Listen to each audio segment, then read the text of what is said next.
2 سال خیریت سے گزر گئے۔ ایک روز مولوی صاحب بیمار پڑ گئے، ایسے کہ پورا ہفتہ پھر نہ اٹھ سکے۔ مولوی صاحب نے ارمان بھائی کو مانیٹر بنا دیا تھا اور وہ انہیں مدرسے کی ساری رپورٹ دیا کرتا تھا۔ مولوی صاحب کو ایسا مرض تھا جو پورے بریلی میں اس کا علاج نہ ہو سکا، مگر وہ جانبر نہ ہو سکے۔ انہوں نے اپنی وفات سے پہلے ارمان بھائی سے وعدہ لیا کہ وہ ان کے مرنے کے بعد ان کی صاحبزادی سیدہ رقیہ کا خیال رکھے گا۔ وہ ان کی اکلوتی اولاد تھی، رشتہ دار تھا نہیں کوئی۔ ارمان بھائی بہت روئے۔ مولوی صاحب کی وفات پر ہر کوئی رنجیدہ تھا۔ سیدہ رقیہ کا تو برا حال تھا اور وہ بے آسرا ہو گئی تھی۔ مولوی صاحب نے سیدہ رقیہ کو ارمان کے بارے میں یہ تو بتا دیا تھا کہ وہ ان کا خیال رکھے گا، مگر وہ یہ نہ بتا سکے کہ وہ جن زادہ ہے، ارمان ایک جن زادہ ہے۔ انہیں نہ جانے ارمان بھائی پر اتنا بھروسہ کیوں تھا کہ وہ ان کی بیٹی کی حفاظت عام انسانوں سے بہتر کر سکتے ہیں۔ انہیں یہ خوف ہوگا کہ سیدہ رقیہ نے اگر ارمان بھائی کی اصلیت جان لی تو وہ ہر وقت خوف زدہ رہے گی۔ خیر، 22 سیدہ رقیہ کی حفاظت کرتے رہے اور ان کے کھانے پینے کے لیے ہر شے مہیا کرتے۔ اس کے لیے انہوں نے بریلی کے شیر فروش کے پاس ملازمت کر لی اور جو ملتا سیدہ رقیہ کو لا کر دے دیتے۔ بھائی اور سیدہ رقیہ نے کبھی ایک دوسرے کو دیکھا تک نہیں تھا۔ وہ کوئی شے لاتے، دروازہ کھٹکھٹاتے یا کھنکھارتے تو سیدہ رقیہ دروازے کی اوٹ سے اشیاء وصول کر دیتی۔ یوں ہی کئی مہینے گزر گئے۔ ایک روز بھائی کھانے کی اشیاء لائے اور دروازہ کھٹکھٹایا تو وہ دروازے پر نہ آ سکیں۔ بھائی نے 3-4 بار دستک دی، تب بھی کوئی جواب نہ آیا تو وہ پریشان ہو گئے۔ پھر انہوں نے آہستہ آہستہ سیدہ رقیہ کو آوازیں دی، لیکن تب بھی کوئی جواب نہیں آیا تو بھائی گھبرا گئے۔ انہوں نے کچھ دیر انتظار کے بعد دوبارہ زور سے دروازے پر دستک دی تو دروازہ کھل گیا، مگر اسے کھولنے والا ہاتھ باہر نہیں آیا۔ سیدہ محترمہ، خیریت تو ہے؟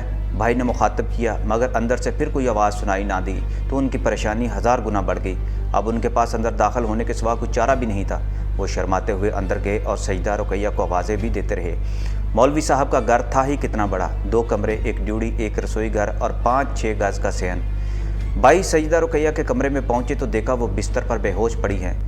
پہلی بار انہوں نے سیدہ رقیہ کو دیکھا تھا۔ دودھیا رنگ، گہرے سیاہ دراز بال، قامت دراز، عکس حور و جمال، وہ رقیہ تھی، لیکن اس وقت وہ بیماری نے ان کے چہرے کو خستہ کیا ہوا تھا۔ بھائی کئی ثانیے تک سیدہ رقیہ کو دیکھتے رہ گئے، پھر وہ آگے بڑھے اور سیدہ رقیہ کو اٹھانے لگے۔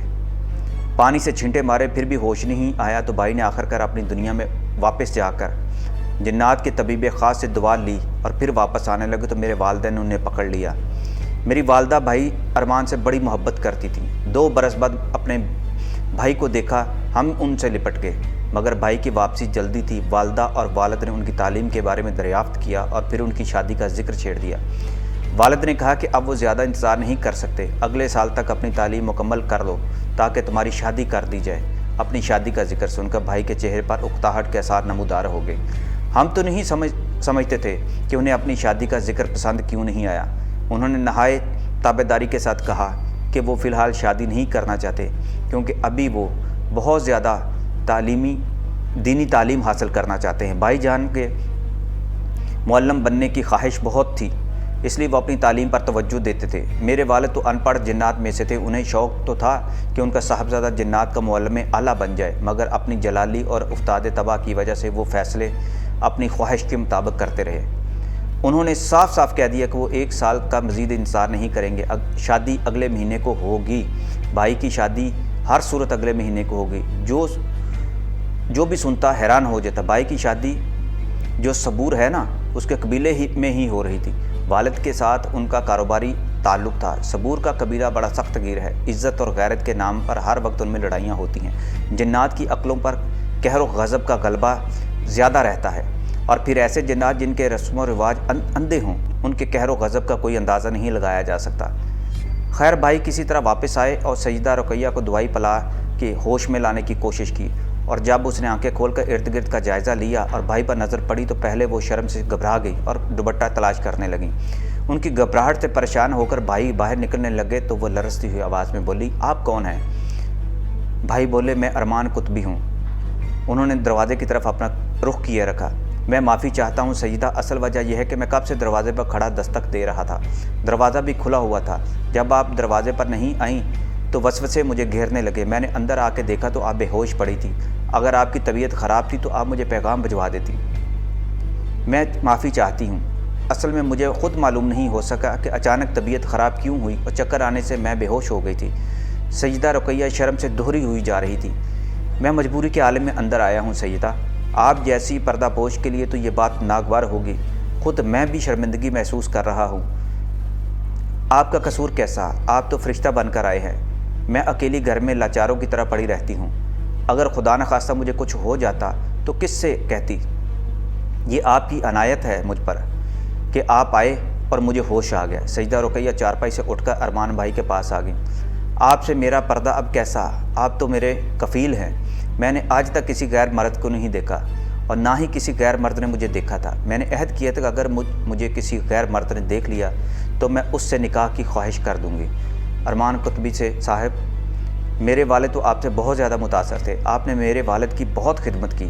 اگر آپ کو ناگوار نہ گزرے تو میری اس بات پر غور ضرور کیجیے گا کہ میں آپ سے نکاح کر سکتی ہوں۔ سیدہ رقیہ کا چہرہ حیا نے ڈھانپ لیا اور میرے بھائی ارمان کی کیفیت بدلنے لگی۔ انہوں نے جب سیدہ رقیہ کو پہلی نظر میں ہی اپنے بہت قریب محسوس کیا اور پھر جو احساس ان کے اندر پیدا ہوا وہ اس کو مکمل ہونے میں زیادہ وقت نہیں لگا، مگر یہاں کئی سوال اور اندیشے تھے۔ ارمان ایک جن زادہ اور سیدہ انسان تھی، یہ شادی کیسے ہو سکتی تھی؟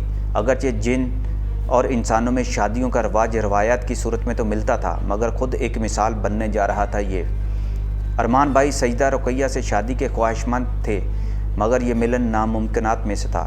ادھر میرے والدین ان کی شادی کی تیاری کر چکے تھے اور ادھر یہ معاملہ درپیش آ گیا تھا۔ اس وقت عالم یہ تھا کہ ارمان بھائی نے بہت چاہا کہ وہ سیدہ رقیہ کو اپنی اصلیت بتا کر ایک بار ان کو یہ موقع دیں کہ وہ اپنے فیصلے پر نظر ثانی کر سکیں، مگر یہ چاہا تو عشق کا جو کھیل ہے بہت تنگ کرتا ہے۔ محبوب کے چھن جانے کا خوف سچائی بیان کرنے سے مانع کرتا ہے۔ بھائی کوشش کے باوجود سیدہ رقیہ کو یہ نہ بتا سکے کہ ان کی اصلیت کیا ہے۔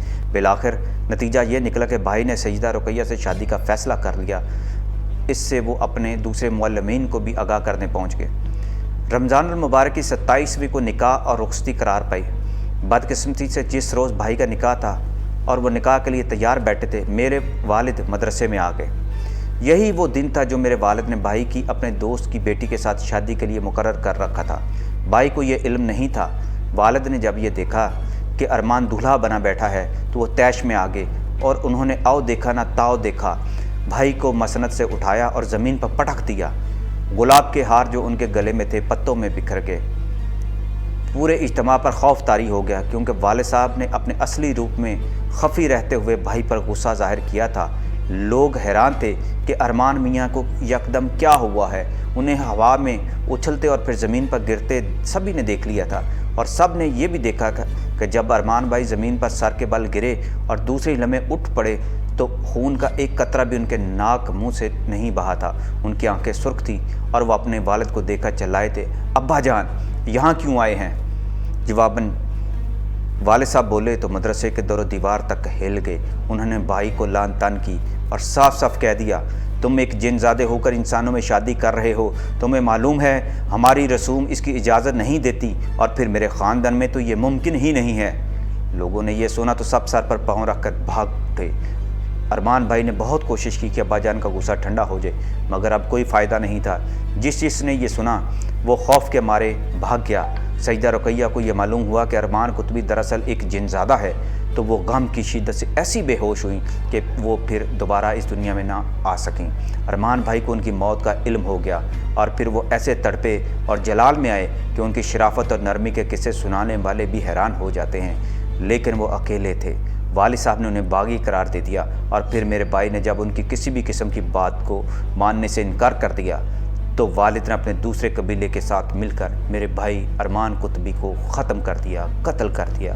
شاہد بھائی، والد نے سنگ دلی کی ایسی لرزہ خیز روایت قائم کر دی تھی کہ آج میں اس بارے میں سوچتا ہوں تو تڑپ اٹھتا ہوں۔ انہیں برف زاروں میں زندہ دفن کر دیا گیا تھا، ان کے بدن کو آہنی میں سے برف کے بڑے بڑے ستونوں کے ساتھ گاڑ دیا گیا تھا۔ ان کے آتش امیز حیات سسک سسک کر بجھتی رہی۔ میرا بھائی مر گیا تھا۔ جنات کی اندھی اور فرسودہ روایات جیت گئی۔ غازی اپنے بھائی کی المناک داستان سناتے ہوئے سسکنے لگا اور خود میری سسکیاں بھی نکل رہی۔